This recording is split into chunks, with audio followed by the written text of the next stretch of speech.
Train किए आतंकवादियों ने हिंदुस्तान को जख्म दिए, इसका भी पूरा ब्यौरा इस प्रेस ब्रीफ में रखा गया है। सुनिए, पाकिस्तान में पिछले 3 दशकों से टेरर इंफ्रास्ट्रक्चर का निर्माण हो रहा है। इसमें recruitment, indoctrination centres, training areas और लॉन्च पैड शामिल थे, जो पाकिस्तान और पाक अधिकृत जम्मू कश्मीर POJK दोनों में फैले हैं। इन लक्ष्यों का चयन विश्वसनीय इंटेलिजेंस सूचनाओं के आधार पर हो, ताकि आतंक गतिविधियों की रीढ़ तोड़ी जा सके और ये खास ध्यान दिया गया कि निर्दोष नागरिकों और सिविलियन इंस्टॉलेशन को नुकसान न पहुंचे। तो ये प्रेस कॉन्फ्रेंस जिसका इंतजार था, अब वो आपके सामने है। डिटेल सामने आ गई है, किस तरीके से चयन किया गया इन टारगेट्स का। बाकायदा विश्वसनीय खुफिया जानकारी के आधार पर ये टारगेट चुने गए। 9 टारगेट थे, 9 आतंकियों के ये ढांचे थे जिनको निष्ठ नाबूद किया गया और भारत सरकार की तरफ से साफ किया गया है कि पूरा मौका पाकिस्तान को देने के बाद 15 दिन हमने इंतजार किया कि पाकिस्तान जो है अपने आप फल इन आतंकवाद के ढांचे पर कोई एक्शन ले। कोई एक्शन नहीं लिया गया। ऐसे में भारत ने अपने अधिकार का प्रयोग किया।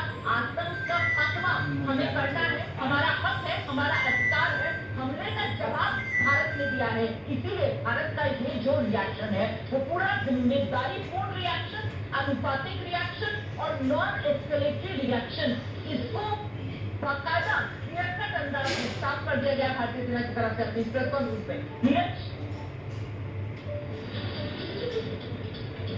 बिल्कुल रोमाना, पहली बार ऐसा हमने देखा है कि इस तरह की प्रेस कॉन्फ्रेंस जो है भारतीय सेना और विदेश मंत्रालय के द्वारा की गई, जिसमें पाकिस्तान के टेरर कैंप से बालाकोट एयर स्ट्राइक के समय भी और सर्जिकल स्ट्राइक के समय भी इस तरह की पूरे सबूतों के साथ कि कहां पर कैंप है, कौन कौन से कैंप है, कहां पर वीडियोग्राफी के साथ उसकी पूरी सैटेलाइट इमेजेस ली गई, वीडियोग्राफी की गई, ड्रोन के जरिए की गई।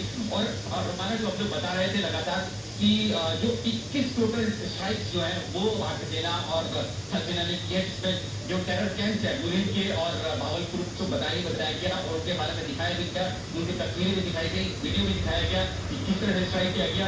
इसके अलावा सवाई नाला टेरर कैंप, सैयद नामिलाल, मक्कर अक्सा, चेलाबंदी, अब्दुल्ला बिन मसूद, दुलाई, गड़ी अब्दुल्ला, बतराची, गलाकोट, ओगी, बोइल, सेंसर, गुलपुर, कोटली, बरली, डूंगी, बरनाला, महमूदा जोया, सर्जल, मुहित के और उनके भावलपुर में बताया 21 टोटल स्ट्राइक की गई है। रोमाना और सब 3 बार वीडियोग्राफी की गई, ड्रोन के जरिए, सैटेलाइट के जरिए पूरे सबूत रखे गए। पहले किस तरह का टेरर कैंप था और उसके बाद अटैक करने के बाद किस तरह का टेरर कैंप हुआ, सब हुआ, सबूतों के साथ हुआ। वीडियोग्राफी पूरी मीडिया के सामने की गई, मीडिया के मीडिया सामने यहाँ पर मौजूद थे। जिस वक्त देश दुनिया दोनों के मीडिया यहाँ पर मौजूद थे, उनके सामने जो विदेश सचिव है वो विक्रम मिश्री और साथ ही जो कर्नल सोफिया कुरैशी थी, उन्होंने ब्रीफिंग की पूरे स्लाइड्स के साथ, वीडियोग्राफी के साथ कि कैसे अटैक किया गया इस पर, और बताया गया कि किस तरह से भारत जो है आतंक को झेल रहा है।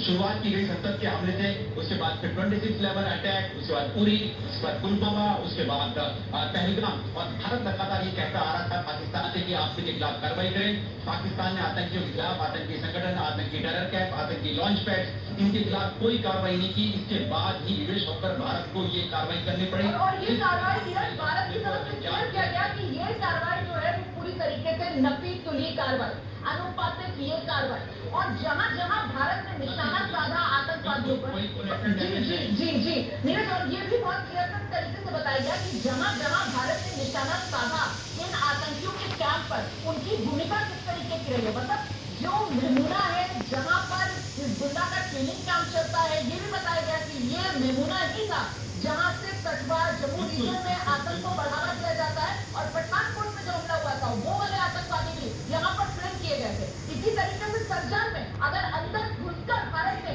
आतंक के ढांचे को नेस्तो नाबूद किया है, तो फिर जम्मू कश्मीर पुलिस के 4 जवानों की हत्या वाले जो आतंकी थे वो यही सरजन में उनको ट्रेन किया गया था। नीरज,